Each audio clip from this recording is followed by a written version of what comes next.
Hello my dear students, welcome back to my channel Shubham lecturer. Student, आज के इस video में मैं आपके लिए लेकर आया हूं क्लास 12 इंग्लिश के कुछ ऐसे महत्वपूर्ण प्रश्नों को जो आपके बोर्ड एग्जाम में लगातार पूछे गए हैं। यानी कि मैं आपको इस वीडियो में 12th इंग्लिश के ऐसे क्वेश्चन को लेकर आया हूं जो हमेशा आपके बोर्ड एग्जाम में पूछे जाते हैं।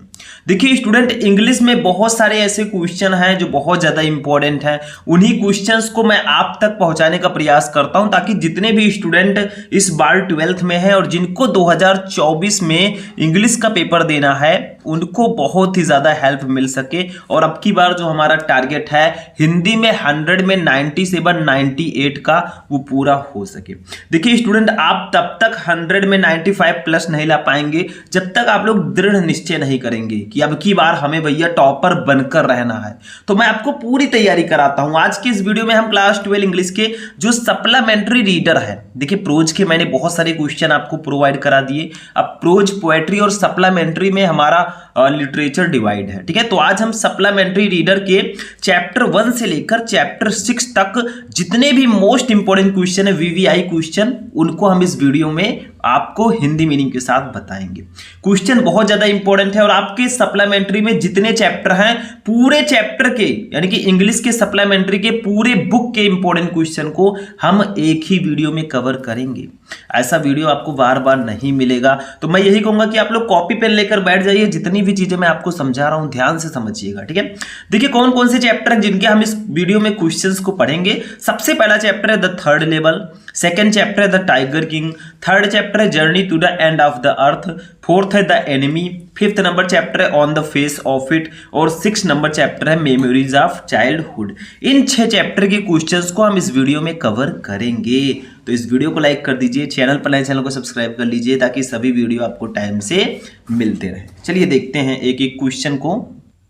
तो देखिए स्टूडेंट, हमारा जो फर्स्ट क्वेश्चन है ये हमारे द थर्ड लेवल चैप्टर का क्वेश्चन है और बहुत ज्यादा इंपॉर्टेंट क्वेश्चन है, ठीक है। मैं लफ्जों में बयां नहीं कर सकता। देखिए, what do you infer from Sam's letter to Charlie, यानी कि व्हाट, क्या, डू यू, आप इन्फर, निष्कर्ष निकालते हैं फ्रॉम से, सैम्स लेटर, सैम के पत्र से, टू चार्ली, जिसको उन्होंने चार्ली को लिखा था। तो चार्ली को लिखे सैम के पत्र से आप क्या निष्कर्ष निकालते हैं, आखिर क्या लिखा था उसमें, किसकी बात की गई थी, तो वही आपसे पूछा जा रहा है। तो देखिए, आई इन्फर का मतलब मैं अनुमान लगाता हूं या निष्कर्ष निकालता हूं सैम्स लेटर, सैम के पत्र का, टू चार्ली, चार्ली को, डैट की, इट वाज, ये था, एन अदर, दूसरा, इमेजिनेशन का मतलब होता है कल्पना, ऑफ चार्ली, चार्ली की, टू प्रूव, यानी कि सिद्ध करने के लिए, प्रूफ का मतलब होता है सिद्ध करना या शामिल करना, ठीक है, सिद्ध करने के लिए, दैट की ही वाज राइट, वो सही था, अबाउट द थर्ड लेवल के बारे में। यानी कि I infer from Sam's letter to Charlie, मैं सैम के चार्ली को लिखे पत्र से मैं ये अनुमान लगाया दैट की it was another imagination of Charlie, यानी कि यह चार्ली की एक और कल्पना थी, ठीक है। To prove that he was right about the third level, यह प्रूव करने के लिए कि वह थर्ड लेवल के प्रति सही था, राइट था, ठीक है। उसी का अनुमान लगाने के लिए इस पत्र को लिखा गया था, ठीक है। आगे देखिए, सैम एंड चार्ली, सैम और चार्ली लिव्ड, रहते थे, इन द प्रेजेंट, यानी कि वर्तमान में, सैम और चार्ली वर्तमान में रहते थे। द लेटर, जो पत्र है, कांट बी फॉर, वो जो है वो दूर, ज्यादा पुराना नहीं है, बैक डेटेड एज जुलाई 1894, ठीक है, यानी कि 18 जुलाई 1894 का। यानी कि यह जो पत्र है, ठीक है, जो चार्ली को सैम ने लिखा था, ये जो पत्र है ये 18 जुलाई 1894 से अधिक पुराना नहीं हो सकता, ठीक है, वही इसमें बताया गया था। तो एक बार फिर से हम क्लियर करेंगे। पहले मैं आपको वर्ड बाय वर्ड मीनिंग बताऊंगा, फिर आपको मैं पूरा मीनिंग बताऊंगा ताकि समझ में आए। पढ़ाने को तो सब पढ़ा देंगे, अगर आपके समझ में नहीं आएगा तो आप कैसे पढ़ पाएंगे। देखिए, what do you infer from Sam's letter to Charlie, यानी कि चार्ली को लिखे सैम के पत्र से आप क्या निष्कर्ष निकालते हैं। I infer from Sam's letter to Charlie, मैं सैम के चार्ली को लिखे पत्र से मैंने यह अनुमान लगाया दैट की it was another imagination of Charlie, ये चार्ली की दूसरी कोई अन्य कल्पना थी, to prove that he was right about the third level, यानी कि सिद्ध करने के लिए, साबित करें कि वो तीसरे जो थर्ड लेवल है उसके बारे में बिल्कुल सही था। Sam and Charlie lived in the present, Sam और चार्ली वर्तमान में रहते थे। The letter can't be far back dated as July 1894, यानी कि ये जो पत्र है ये 18 जुलाई 1894 से अधिक पुराना नहीं हो सकता, ठीक है, उससे पहले का ये, उससे उसके बाद का, ठीक है। तो ये आपका क्वेश्चन था भाई। ये चैप्टर जिसने बहुत अच्छे से पढ़ा होगा उसका तो कॉन्सेप्ट क्लियर रहेगा, क्योंकि जो चैप्टर पढ़ा है भाई उसकी बात ही अलग है, वो हवाओं में उड़ रहा है, ठीक है। आप लोग चैप्टर नहीं पढ़े होंगे तो क्वेश्चन समझ में तो आएगा, 50% 60% आ जाएगा, और अगर 100% लाना है तो सुबह उठकर पढ़ना होगा, ठीक है, याद करना होगा। दूसरा देखिए, दूसरा क्वेश्चन जो हमारा होगा हमारे नेक्स्ट चैप्टर से होगा the third level, sorry the tiger king से। अब टाइगर किंग में आप जानते ही ये महाराजा थे, उनकी भविष्यवाणी हुई थी कि वो जब बड़े होंगे बहुत ही प्रसिद्ध राजा होंगे, लेकिन उनकी मृत्यु जो होगी वो टाइगर के कारण होगी, ठीक है। तो क्या ये सही था? वही चीज। दूसरी देखिए क्वेश्चन क्या है कि what was the birthday gift that Maharaja spotted in A toy shop, यानी कि what was the birthday gift, वो जन्मदिन का उपहार कौन सा था? व्हाट क्या वाज था द बर्थडे गिफ्ट, जन्मदिन का उपहार, दैट जो महाराजा ने spotted in A toy shop, यानी कि जो महाराजा ने खिलौने की दुकान में देखा था। तो महाराजा ने खिलौने की दुकान में जो जन्मदिन का उपहार देखा वो क्या था, ठीक है। तो देखिए भैया, महाराजा जी के जो पुत्र हैं उनका जन्मदिन था, तो वो सोच रहे थे उसको कुछ, अपने बेटे को कुछ हम बहुत अच्छा गिफ्ट दें, ठीक है, बर्थडे गिफ्ट उसको देना चाहते थे। तो देखिए, आफ्टर किलिंग, यानी कि आफ्टर के बाद किलिंग, मारने के 100 टाइगर 100 बाघों को, the Maharaja turned his attention, उन्होंने अपना ध्यान, ठीक है, टर्न का मतलब होता है अलग करना, ही अटेंशन अपने ध्यान को, टुवर्ड हिज चाइल्ड अपने बच्चे की ओर। तो 100 बाघों को मारने के बाद महाराजा का ध्यान अपने बच्चों की ओर गया भाई, क्योंकि और सब काम तो है ही, साथ में घर गृहस्थी का काम भी तो देखना होगा, ठीक है, बीवी बच्चे हैं उन पर भी ध्यान जाना चाहिए। तो 100 बाघों को मारने के बाद महाराजा का ध्यान अपने बच्चे पर गया, बच्चे की ओर गया।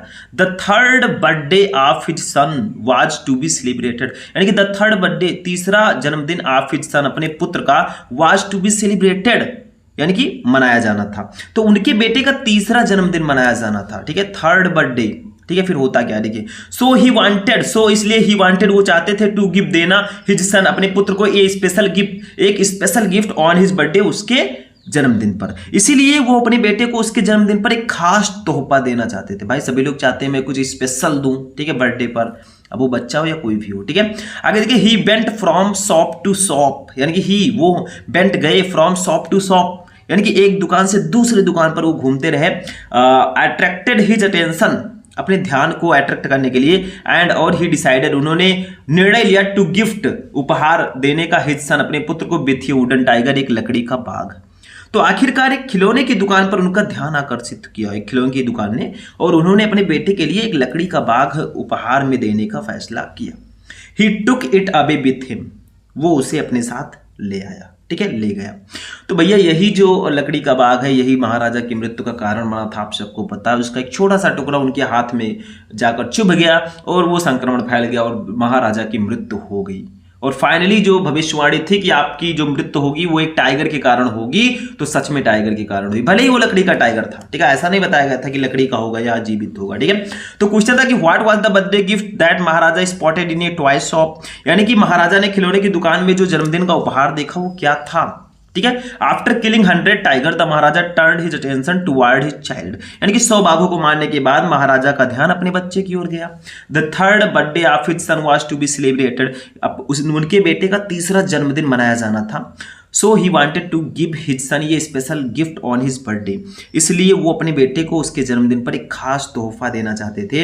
ही went from shop to shop, attracted his attention, and he decided to gift his son with a wooden tiger, यानी कि वो आखिरकार एक खिलौने की दुकान से उनका ध्यान, वो एक उत्कृष्ट उपहार के लिए वो दुकान से एक दुकान से दूसरी दुकान तक घूमते रहे, ठीक है। लेकिन लास्ट में क्या हुआ, उनका जो ध्यान है वो किसने आकर्षित किया, उनका जो ध्यान आकर्षित किया और उन्होंने अपने बेटे को एक लकड़ी का बाघ उपहार में देने का फैसला किया और फिर उसको लेकर he took it away with him, उस लकड़ी के बाघ को लेकर वो अपने साथ ले आए, ठीक है, समझ में आया। तो वो लकड़ी के बाघ को उन्होंने अपने बेटे को as a gift, birthday gift उन्होंने दिया था, ठीक है। ये हमारे चैप्टर नंबर 2 का क्वेश्चन है। देखिए क्वेश्चन समझना पड़ेगा, अगर आपने चैप्टर्स पढ़ रखा है ये सब आपके लिए बिल्कुल हलवा है, सिंपल सा है, ठीक है। नहीं पढ़ रखा है भाई तो समझना पड़ेगा, कुछ पाने के लिए कुछ खोना पड़ेगा और इसको समझने के लिए टाइम तो देना पड़ेगा। चलिए थर्ड क्वेश्चन देखते हैं।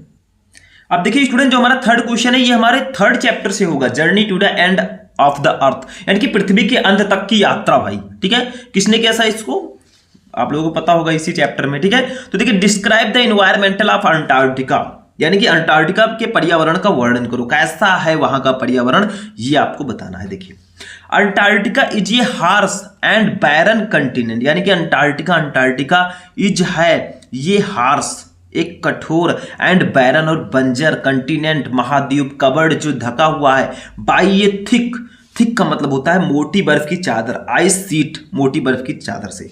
तो अंटार्कटिका मोटी बर्फ की चादर से ढका एक कठोर और बंजर महाद्वीप है, ये एक महाद्वीप है।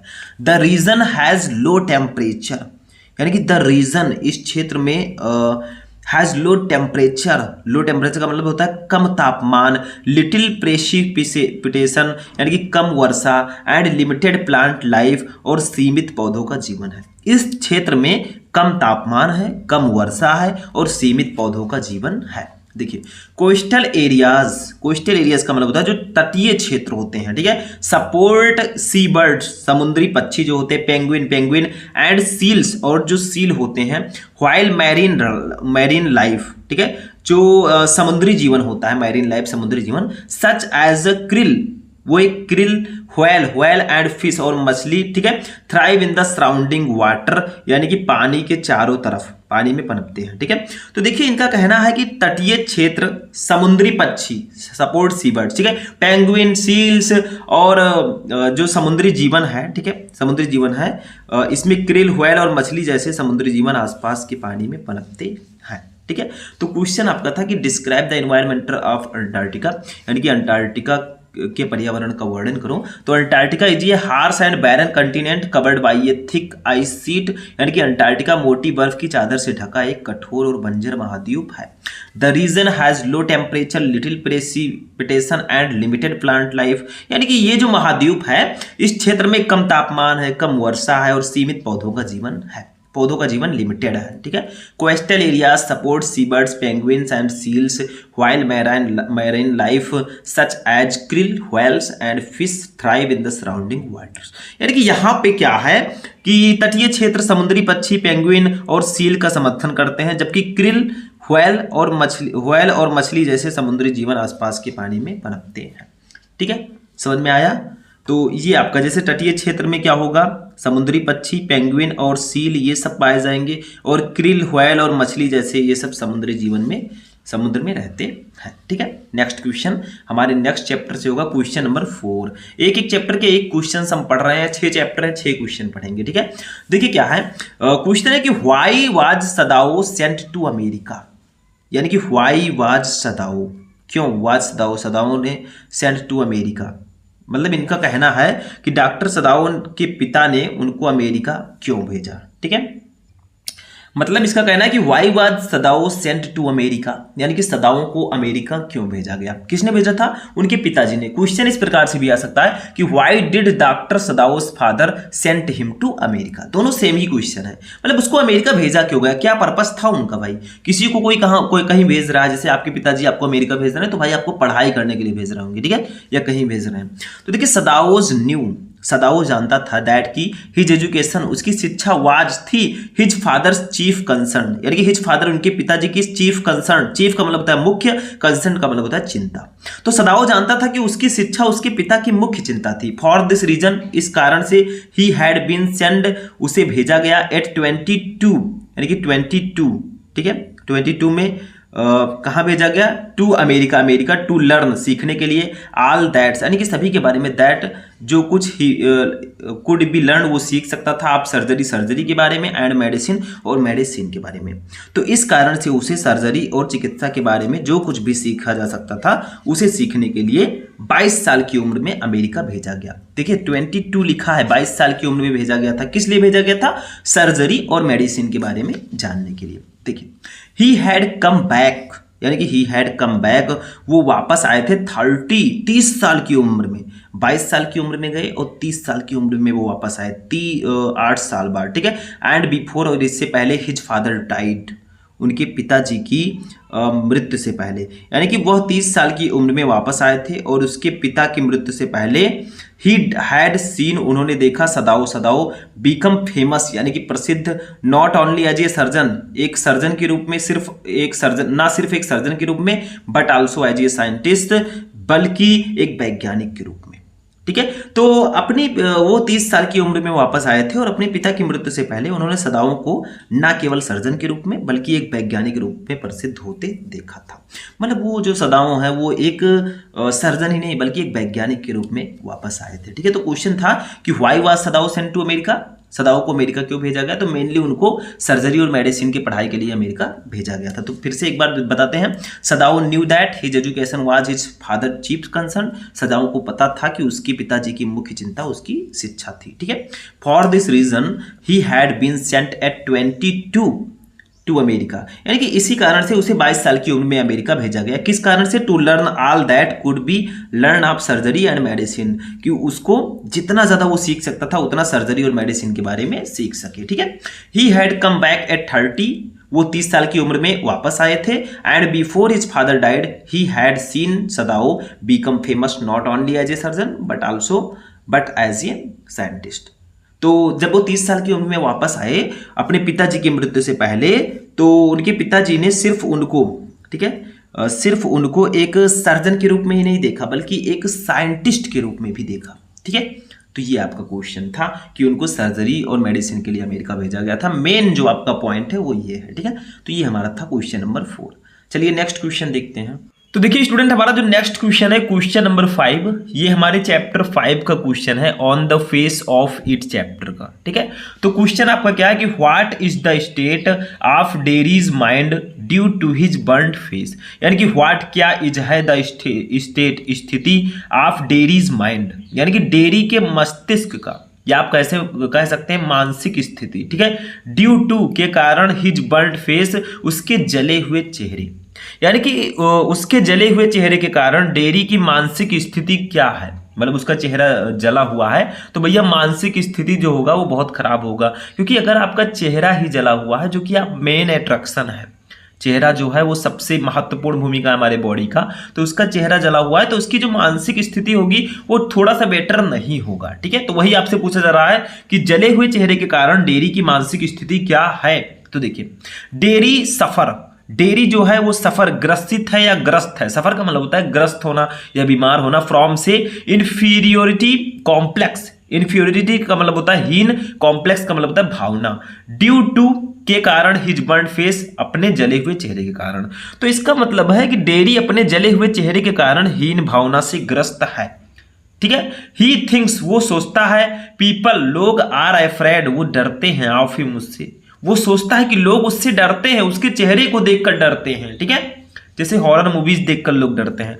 ही थिंक्स वो सोचता है, दैट की नोबडी लाइक्स, यानी कि कोई भी लाइक्स उसे पसंद नहीं है, हिज कंपनी उसका साथ, किसी को भी उसका साथ पसंद नहीं है, और लव्स हिम और ना ही कोई उससे प्यार करता है। वो ये भी सोचता है कि कोई भी उसके साथ नहीं रहना चाहता और कोई उससे प्यार नहीं करता।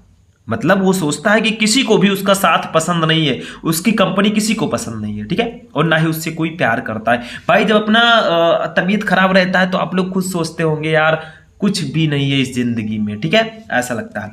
देयरफॉर अतः ही अवॉइड्स वो बचता है, कंपनी किसी के साथ रहने से, एंड ट्राइज और प्रयत्न करता है या कोशिश करता है, टू लिव अलोन अकेले रहने का। इसीलिए वो किसी के साथ रहने से बचता है कि मैं किसी के साथ ना रहूं नहीं तो लोग मेरा मजाक उड़ाएंगे। ठीक है, और वो अकेले रहने की कोशिश करता है। तो क्वेश्चन था कि what is the state of Derry's mind due to his burned face, यानी कि जले हुए चेहरे के कारण डेरी की मानसिक स्थिति क्या है।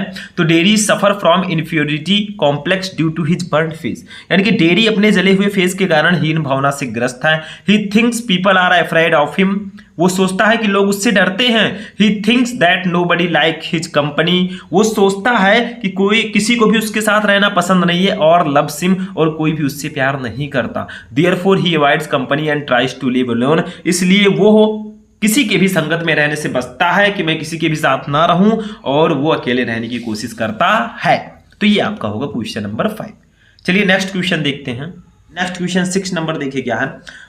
ये हमारे मेमोरीज ऑफ चाइल्डहुड चैप्टर का क्वेश्चन है। ठीक है, देखिए क्वेश्चन क्या है कि why did Bama feel that the elderly man's behaviour was funny, यानी कि व्हाई क्यों डिड बामा फील अनुभव करता है दैट कि द एल्डरली मैन्स यानी कि जो बुजुर्ग व्यक्ति है उसका बिहेवियर व्यवहार वाज फनी यानी कि मजाकिया था। तो बामा को ऐसा क्यों लगा कि बुजुर्ग व्यक्ति का व्यवहार मजाकिया था, ठीक है, ऐसा उसे क्यों लगा। तो देखिए बामा फेल्ट, बामा ने महसूस किया, बामा को लगा दैट कि द एल्डरली मैन्स यानी कि जो बुजुर्ग व्यक्ति है उसका बिहेवियर व्यवहार वाज फनी, वो फनी था या अजीब था, ठीक है, या मजाकिया था, बिकॉज क्योंकि he was carrying, he was वो था कैरिंग का मतलब होता है ले जाना, ठीक है। ये स्मॉल पैकेट एक छोटा पैकेट आप फूड भोजन का बाई इट्स उसके स्ट्रिंग्स का मतलब क्या होता है डोरी, ठीक है, विदाउट टचिंग बिना छुए, इट दो ही वाज ये बिग मैन यानी कि इट विदाउट टचिंग इट बिना उसको छुए, दो यद्यपि ही वाज ये बिग मैन वो एक बड़ा आदमी था। मतलब बामा को ऐसा लगा, बामा फेल्ट दैट, बामा को लगा कि the elderly man's behaviour was funny यानी कि जो बुजुर्ग व्यक्ति है उसका व्यवहार बहुत मजाकिया था, बिकॉज क्योंकि he was carrying a small packet of food by its string यानी कि